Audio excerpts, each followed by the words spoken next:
Hi guys, it's Mr. Ottesen here. I hope everyone's well and not going too crazy and keeping up their guitar practice, of course. I'm just going to start doing a few fairly short videos to help keep you on top of your practicing and your rehearsal until we can get back to it and back to school, hopefully in September, so we can hit the ground running when we get back.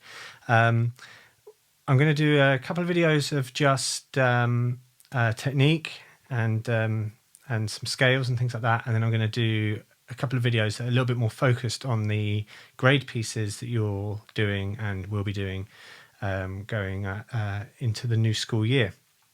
So today I'm just going to look at the C major scale. So if anyone doesn't know what a scale is, it comes from the Italian word scala, which means ladder, and it's basically just a set of notes played in a certain order. So we have like an ascending order and we can play it descending, so up and down. So say we've got a C note, which is down here, and then we've got a next C note, so that's an octave higher, so the next C you'd hit if you went through all the notes. Then the notes that we play in between those are a scale, and they determine the notes that we choose to play determine what the scale is. So for instance, the C major scale is just made up of C, D, E, F, G, A, B, C. So like this, I'll play it. Okay, nice easy one to remember because there's no accidentals and there's no black notes on the keyboard. It's just all the white notes. And yeah, so what do we use scales? Well, we can use them to write melodies, to write lead lines, to write solos, to write harmony, and it's just a really good tool to have in your arsenal for playing any instrument, for playing guitar, to just become a better musician and have a better understanding of what it is you're playing and why you're playing it. So what we're going to do today is we're going to look at how to play the scale, obviously. Then we're going to look at how to play the scale using eighth notes or quavers. And then we're going to look at using the scale to improvise so that we actually get some use out of it rather than just running up and down the scale. First things first, we've got to just do a quick refresher on the Open C chord, C major, because that's going to really help us with what fingers to use and just the general playing and shape of the scale to come. So let's have a closer look at the C major chord. Okay, so the C major chord is made up of the notes C, E, G, C again, and E again. We don't play the sixth string at all in this chord. So the first note, the root note, is a C, which is on the third fret of our fifth string. Then we use our middle finger for the E, which is on the second fret of the fourth string. Then we have an open G, no fingers there.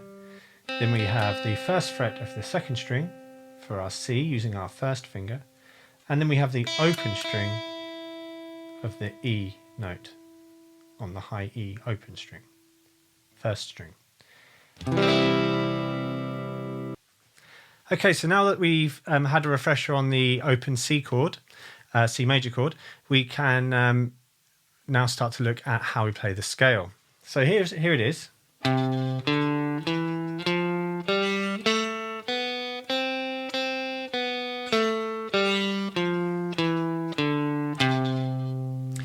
And those notes there are, as I said, C, D, E, F, G, A, B, C. And so we play that by playing the, if you notice, I kept the shape of my fingers were pretty much kept the shape of the C major chord as we were doing that. So the third finger, ring finger, is playing the third fret notes.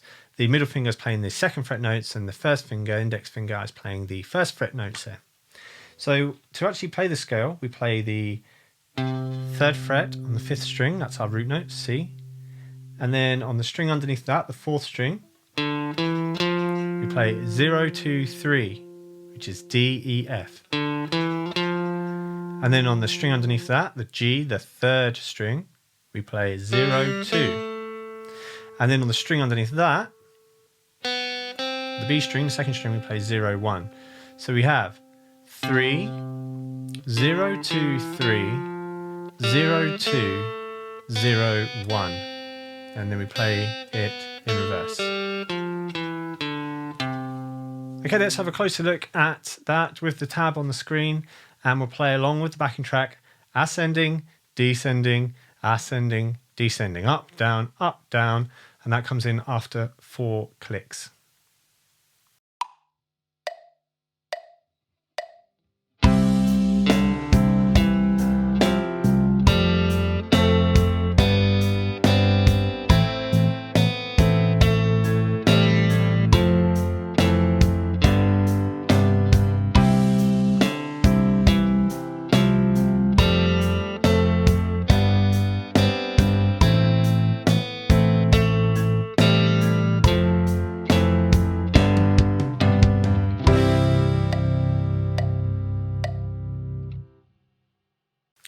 Okay, so now we've learnt the scale and we've played it up and down, ascending and descending, using quarter notes. What we're going to do is we're going to play it, take it to the next level. So if you need some time now to stay on that and play that over and over again just to get that right, please do that. If you've got that part down, let's move on to the next bit, and we're going to play the same thing, but we're going to play it with eighth notes or quavers instead of crotchets. Now to do this, we're going to employ a technique called alternate picking. And instead of just doing down strokes each time, like down, down, down, down, down, we're going to do alternate strokes, so down, up. And we're going to play 2 notes for every one we did previously, okay? So we're going to go 1 and 2 and 3 and 4 and. Okay, so if you notice with my picking hand, I'm going down, up on each note. Now the reason that we do alternate picking like that is that when we come to play faster, it's a lot easier to play smoother in legato phrases by playing up and down like that, rather than having to go da da da da da da da da and dig in doing all downstrokes, which can be it can sound really robotic, disjointed, and it can be really hard physically to do that. So we're going to play the same thing to the same backing track at the same tempo, but there's going to be twice as many notes playing squeezed in. Okay, so we're going to be playing eighth notes. Let's have a closer look at that, and the tab will be on the screen, and it comes in. We're going to do it again, up, down, so twice all the way through, up and down. And let's have a closer look. Comes in after 4 counts.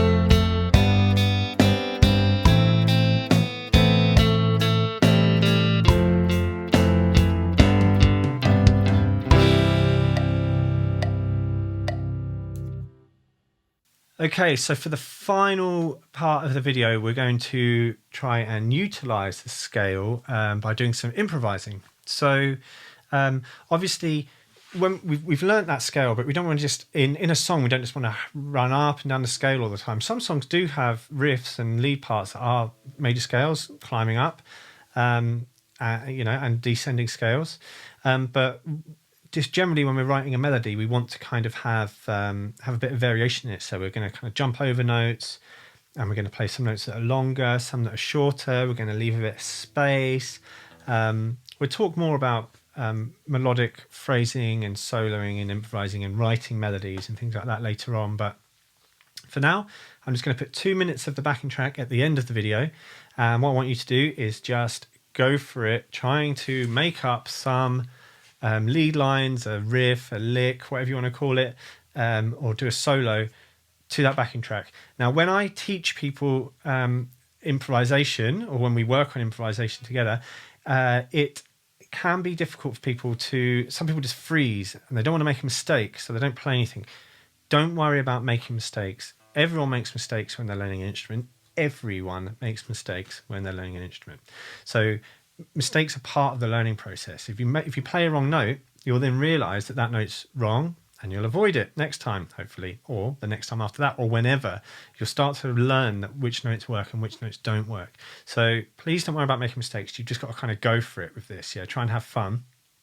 And another thing is, don't just run up and down the scale. That's not what we're going for here. We're going for maybe skipping notes, sticking on one note for longer than you would do, if you're running up and down the scale.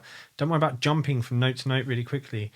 Leave some space. Let the music breathe. So doing some longer notes. 3, 4, 3, 4. So kind of it doesn't have to be like fast, any sort of fastish runs like I was doing then. Just nice long slow notes. Stick on a note.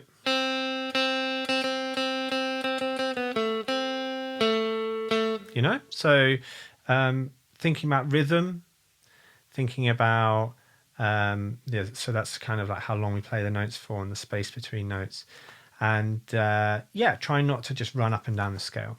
Okay, so I'm going to show you with a close-up a little bit of improvisation, and then I want you to practice your improvisation using the 2-minute backing track at the end of the video, so you can get into it without having to rewind every 2 seconds. Okay, let's have a quick look at that.